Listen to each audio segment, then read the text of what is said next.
Can a poem be as powerful as a 357? Can a poem be a brick thrown through the window of a grocery store? Can a poem be a stone that we build on top of another stone, on top of another storm, until we have built a shelter for the homeless?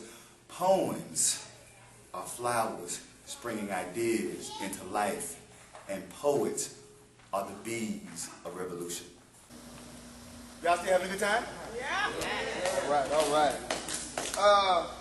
I used to travel a lot, and I learned something in my travels. There are no greater people than Mississippi people, because it's something about us that we know how to make people feel at home. It's like we were taught to make people feel at home. And when I would travel around to a lot of different places, and I would say, well, I'm a writer, and I do this, and I do this, and this one guy, it was about 3 or 4 of us, and we were from Mississippi, and he wouldn't let us read.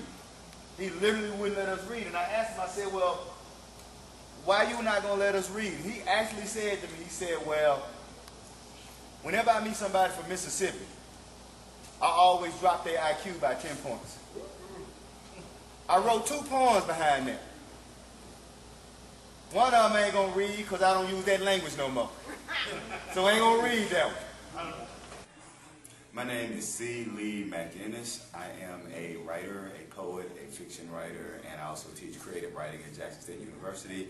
I am here at the Greenville Appreciation of the Arts Festival to coordinate a creative writing workshop. I'm also going to be hosting the Jazz and Poetry concert.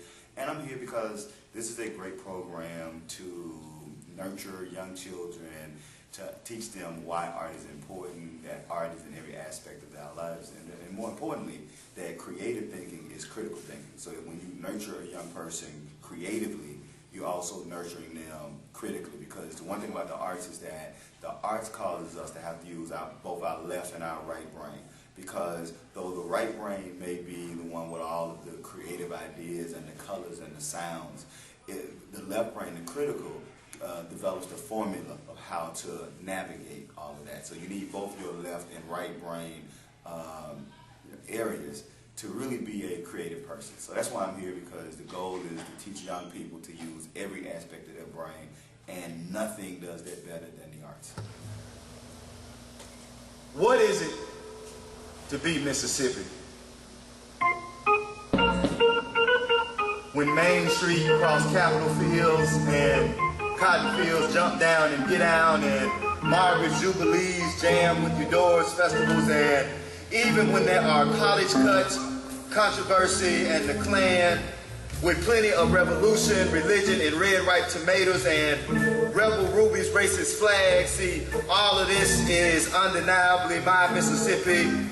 It's little boys putting dirt in abandoned tires and rolling those tires by little girls in their Sunday dresses.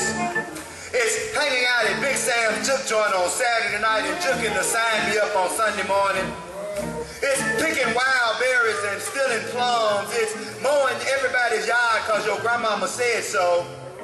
It's where time out means mama taking a break from whooping your behind. And the thought of a swarming strap still causes you to wake up in the middle of the night in a cold sweat. It's Ross Barnett damming the doorway of education and James Meredith bulldozing over his ideology. It's the Sovereignty Commission playing hide and go seek with the lives of invisible citizens, while ebony voices declare we shall not be moved under the salacious sights of rifles and German shepherds. What is it to be Mississippi? It's no matter how highbrow we get, we still have hot sauce at the table when we sit down to eat. It's having a special jawbone from being double voiced to be bilingual and legal enough to talk with 2 tongues, a Democrat on TV and a Dixiecrat under the hill, wearing black suits in the day and white sheets at night.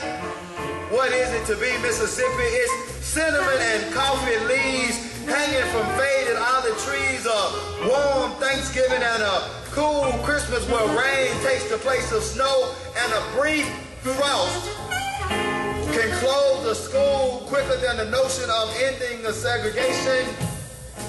It's the quiet confusion that becomes too cantankerous to ignore. What is it to be Mississippi? It's having one street with two names so that the black folks can live on Hanging Mouse and the black folks can live on West Street until the black folks march up the street.